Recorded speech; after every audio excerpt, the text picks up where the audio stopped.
बड़े मृदुभाषी हैं, पार्टी में बड़े लोकप्रिय हैं, सब उनको पसंद करते हैं, ये तो एक बड़ी वजह है। लेकिन शिवराज चौहान जैसे कद्दावर बड़े नेता, 3-4 टर्म के मुख्यमंत्री, उनको हटाकर, उनको दरकिनार कर एक नए चेहरे को मौका देना, ये मुझे लगता है कि सिर्फ बीजेपी में मुमकिन है।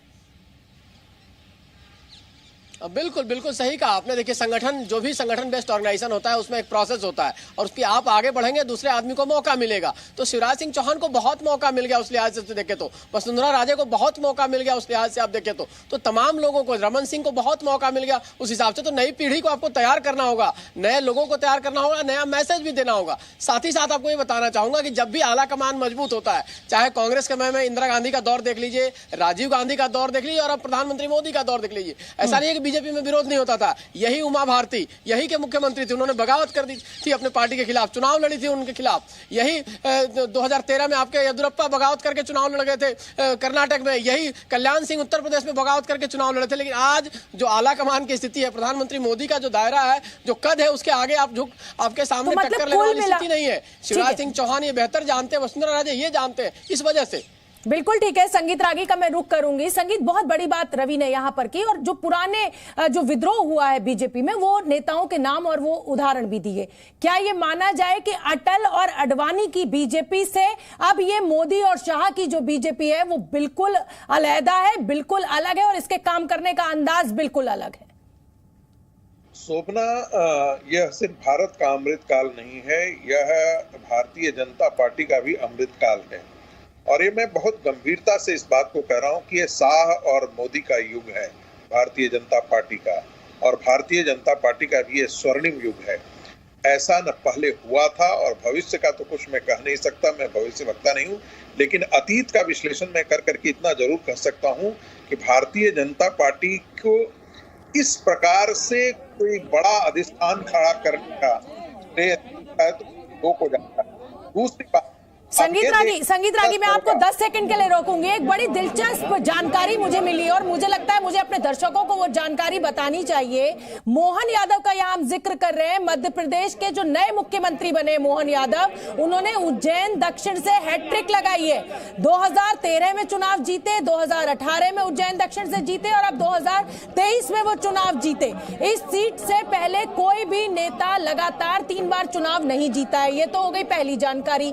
दूसरी बात अगर हम करें तो मोहन यादव जब मध्य प्रदेश के मुख्यमंत्री नहीं बने थे, चुनाव प्रचार के दौरान उन्होंने कहा था कि जब भी उज्जैन में कुंभ होता है तो हमेशा बीजेपी की सरकार बनती है। 1992 से 2016 तक 3 बार सिंहस्थ कुंभ आया और तीनों बार बीजेपी ने सरकार बनाई है। ये बड़ी जानकारी दी। 1992 में सुंदरलाल पटवा मुख्यमंत्री थे, सिंहस्थ कुंभ 2004 में हुआ, मुख्यमंत्री उमा भारती थी। सिंहस्थ कुंभ 2016 में हुआ, शिवराज सिंह चौहान की अगुवाई में सरकार बनी, और अब सिंहस्थ कुंभ 2023 अप्रैल में आएगा जब बीजेपी की सरकार रहेगी। संगीत रागी, ये बड़ी दिलचस्प सी जानकारी मुझे मिली थी, तो मुझे लगा अपने दर्शकों के साथ बांटनी चाहिए।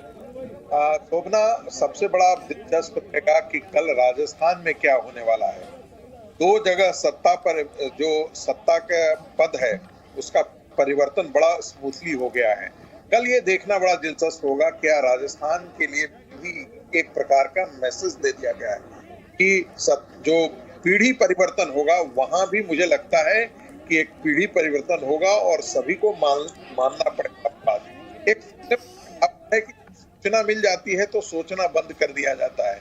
तो इस पे जैसे ही ये निर्णय हो गया है तो इसके बाद से सारे के सारे भारतीय जनता पार्टी के कार्यकर्ता के तौर पर काम करना शुरू कर देंगे। आपको ध्यान में होगा कि इस प्रकार की चीजें, आप ठीक कहा, हमसे पहले वाले जिन्होंने कहा बिल्कुल सही कहा, जब अटल आडवाणी के युग में भी ऐसे जब केंद्रीय नेतृत्व कमजोर दिखता था तब इस प्रकार की बगावतें हुई हैं। पहले ऐसा कोई लार्जर देन लाइफ छत्रक, इसलिए आपने देखा होगा कि किसी को लार्जर देन लाइफ छत्रक जो है क्षेत्रीय स्तर पर नहीं बनाया गया है, नहीं बना है। वो हमेशा केंद्रीय नेतृत्व के सहारे खड़ा रहा है। और यहाँ भी आपको देखिए एक प्रकार का रिस्क लिया था केंद्रीय नेतृत्व ने। तीनों प्रदेश में जब जाने की चुनाव के लिए ठानी तो ये तय किया कि हम किसी मुख्यमंत्री के चेहरे पर नहीं जा रहे हैं। ये निर्णय साफ था कि जो मैंडेट आएगा उसकी व्याख्या यही की जाएगी। ये नरेंद्र मोदी के लिए मैंडेट मिला है, और वाकई नरेंद्र मोदी का अश्वमेधता का घोड़ा था जिसे रोक पाना कांग्रेस के लिए बहुत मुश्किल हुआ। ठीक है। और खास करके जब चुनाव अब जीत करके आ गए तो पीढ़ी परिवर्तन करना बहुत आवश्यक हो गया है। संगीत रागी, राहुल मिश्रा किसी नेता से बीजेपी की बात करवा रहे हैं, वो एक बार सुनवा देते हैं आगे दर्शकों को। मोहन यादव जी, शोभना जी हमारे साथ में रीति पाठक जी हैं, उनसे जरूर ये बात करेंगे क्योंकि एक बड़ा